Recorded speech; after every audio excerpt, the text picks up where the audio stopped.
Well, thanks, Dieter. I appreciate your invitation to come here today, and I want to thank you all for coming out to this incredible place that I have had the opportunity to visit on several occasions. My children have been here through one of the many wonderful educational programs that exist here at Sprout Creek Farm, and I would like to just take a moment and to congratulate them for creating what is really a very unique place within the Hudson Valley. So a round of applause for them.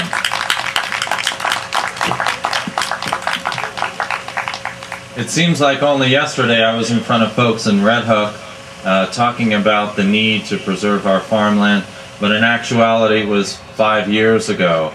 And since then other communities have joined onto the bandwagon and really started efforts to protect what is becoming a dwindling and ever increasingly important resource, and that of course is farmland and open space, the very things that actually sustain us through our lives and which we cannot survive without. I'm very happy to be here with the Cheaper to Keeper campaign that we started many years ago in Red Hook. And I'm very happy I didn't sell that slogan to the divorce attorneys that asked me for the rights to it. I would like to share with you just some of the experiences we've had in Red Hook and just how effective a program like this can be. You know, you're talking about a referendum that would authorize your town leaders to go and borrow funds to buy development rights off of farmland or to protect unique critical environmental areas. In Red Hook, what we have found is that actually you are taking a step that is much more significant. You're about to begin to leverage local dollars and receive matching funds in many cases from either private organizations or the county or the state. And that's going to become increasingly important as we all have recognized the economy is, posing many challenges. But if you look at a lot of these state programs, in fact, the program that is run by Ag and Markets to help fund farmland protection, they really look for a local match. They're not that concerned with how much the match is, but they want to see that the local community finds it important enough to invest in these types of efforts.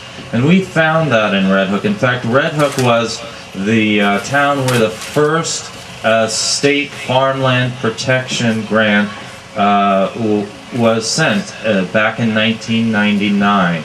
And the program now is established where 75% of the funds can be matched with 25% from elsewhere. We've done yet another match with the state just a year or two ago with that same farm owner. And I want to sort of describe how it worked with that farm just so that everyone understands how effective this can be. That first farm in New York State back in 1999, Mead Orchards, received state funds, used those funds to purchase an adjoining farm. They have now, 8 years later, applied for funds for that second parcel, which has been very critical to their operations. And so they have, in fact, been granted from the state a match of 75%. Well, we turned around in Red Hook and we said, great, now the other 25%, let's go to the county. Let's see if we can get the county to match it 50-50. And in fact, that is what's happening. So we're able to protect this incredible 85-acre parcel of land, which is at the northern gateway to both our town and to the county itself on Route 9, with a very small percentage of funds. Now, you won't always get that kind of leverage, but I think the important point is to understand how effective the program can be in receiving funds from elsewhere. And we talk about how much the program costs and how much it will actually attain as far as the success in preserving farms and critical open spaces. And I will tell you, just by passing this referendum without expending a nickel, what you will do is in fact save quite a bit of farmland, quite a bit of open space. Because when a landowner realizes that they have options, often they will take the time to pursue whichever is the best option for them.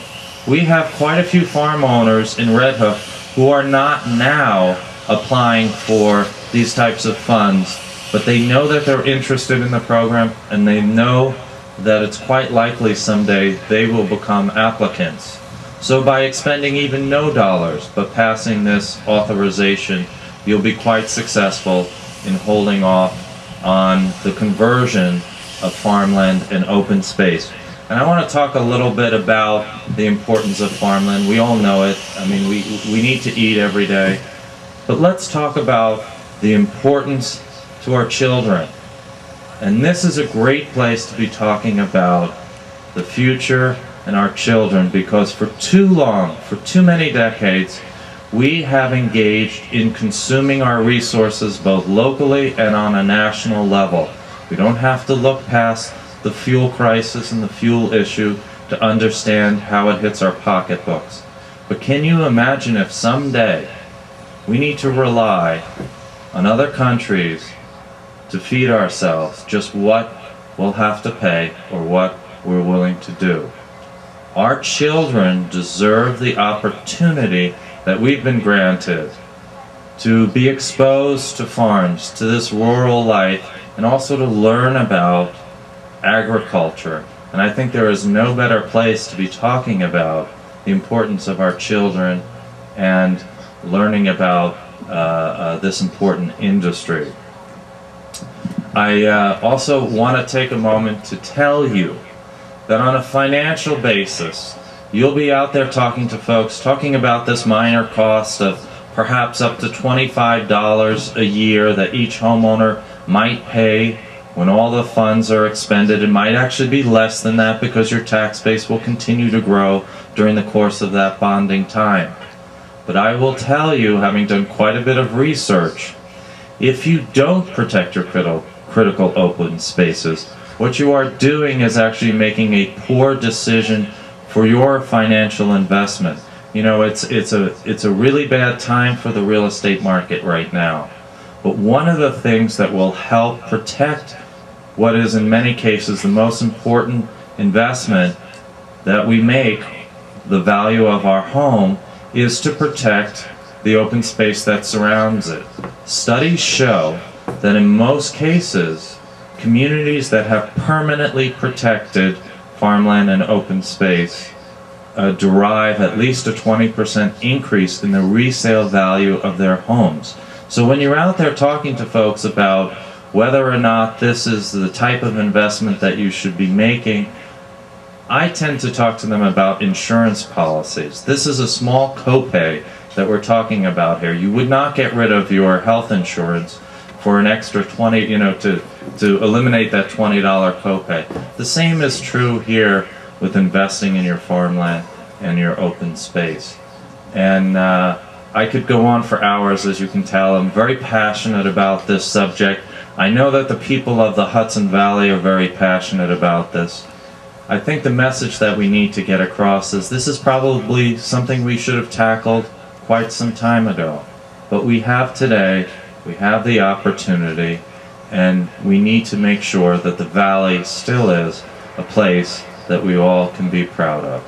So thanks for inviting me here, and I hope you have a good day, and please get your friends out there to vote yes on what is Prop number 2, November 4th on Election Day.